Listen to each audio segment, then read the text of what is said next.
Hello mga kapayoters! Welcome to my vlog! And today is another day for being tambay in this world. Abi ba na ako mag-eskwela? Mag-work na tapos pinakliso di ay mangitag work di ay my god. So karon di ay ang plan trip ni siya mga to the emi o mabanag. So di wa mi ka-expect nga ulan man di ay kaayo my gosh. Natog na yun, pero balaka na no, kailangan na siya tunuhay. Wow, ang ganda ng buhay naman ni Lemuel.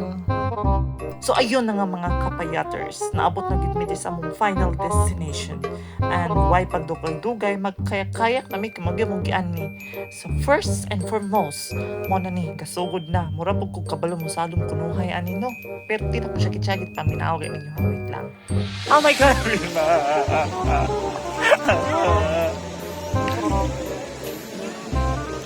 Oh my God! Oh my God, stop! Goodness! Ayaw mo pa!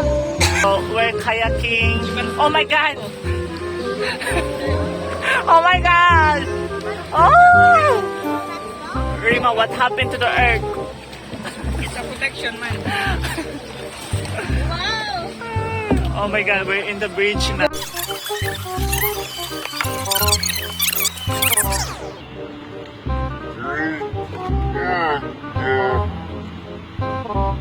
Can you leave me?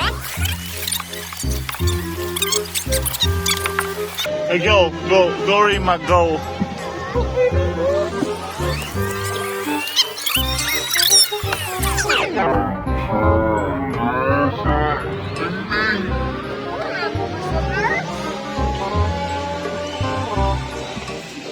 Pabaliktad man di halan anak ko tadi.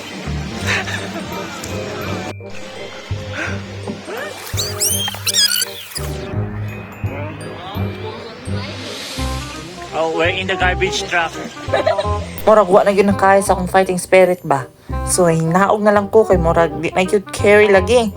So sila na lang pabili na akong uncle ug auntie. So while waiting for them, so nagpa suroy-suroy na po diri sa ilaha. Sa ilang dapit kay dugay na lagi ko wa kani. So ko din i-recommend nga place kay pagkabugnawa gid diri pagkanindutay jud di ay. So mo ato na abta na po mig ulan, Diyos ko na nga basa na mi ani pumay na lang mao gini mo giani diri di pabasa-basa sana all. Sana all no nabasa. So noon it was a good day after all, char. Urong grammar tani. So bitaw mo ra to akong adlaw karon say next laag. Bye-bye.